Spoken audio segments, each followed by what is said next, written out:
بسم الله الرحمن الرحيم.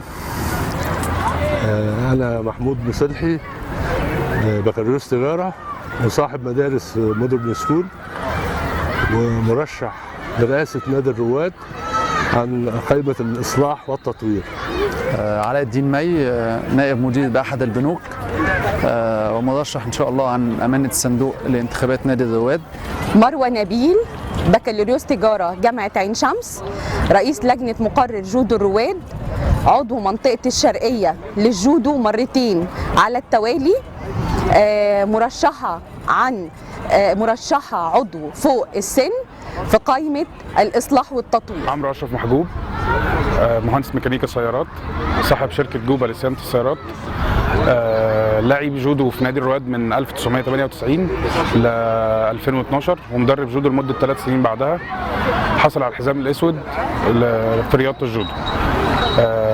نازل إن شاء الله انتخابات نادي الرواد، عضو مجلس إدارة تحت السن. شعبان السعداني، بكالوريوس حاسب آلي، نائب منسق عام مؤسسة القادة، أمين مساعد حزب الشعب الجمهوري، مرشح عضو فوق السن. بسم الله الرحمن الرحيم. محمد محمود راشد، محاسب بهيئة مجتمعات العمرانية الجديدة، قطاع التمويل والاستثمار، وعضو لجنة شباب الرياضة بمجلس الأمناء، ونائب رئيس لجنة شباب الرياضة بجمعية المستثمرين، وعضو لجنة رياضة للجميع بنادي الرواد منذ عام 2006، وإن شاء الله مرشح لعضوية مجلس إدارة نادي الرواد فوق السن ضمن قائمة الإصلاح والتطوير. أحمد طارق محمد، صاحب مركز الإيمان للبصر رياض، بطل الجمهورية في كرة السرعة بنادي الرواد، مرشح لمجلس إدارة تحت السن في قائمة الإصلاح والتطوير. أتمنى من الجمعية العمومية اللي أنا بقدرها واحترمها إن هم يكونوا مشاركين في يوم الانتخاب لإدلاء بصوتهم واختيار القائمة اللي هم شايفينها مناسبة، اللي عندها برنامج، اللي ليها تاريخ في العمل العام والخدمي. كل ده حاجات مطلوبة في مجلس الإدارة القادم. الجمعية العمومية ثقتي وثقتنا كلها عليها. الجمعية العمومية هي الأساس للنجاح إن شاء الله. بنثق فيهم وبنثق إن هم يكونوا إيجابيين معانا، وإن شاء الله نتقابل يوم الانتخابات، وإن شاء الله نفرح نادي الرواد بشكل عام.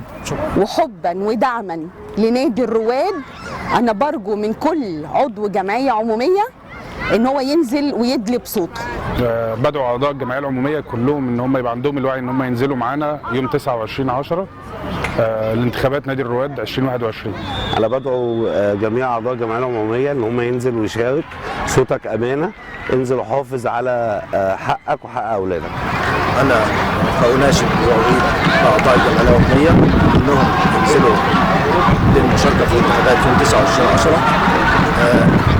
يكون صوتك إيجابي، شارك في اختيار مجلس إدارة جديد للنادي حتى نلتقي جميعا بالذين نعشقهم وعايزين يبقى في مصاف الأندية الكبرى. شكرا. أدعو الجمعية العمومية بالنزول يوم 29/10 تدلي بصوتهم في الانتخابات بنادي الرواد.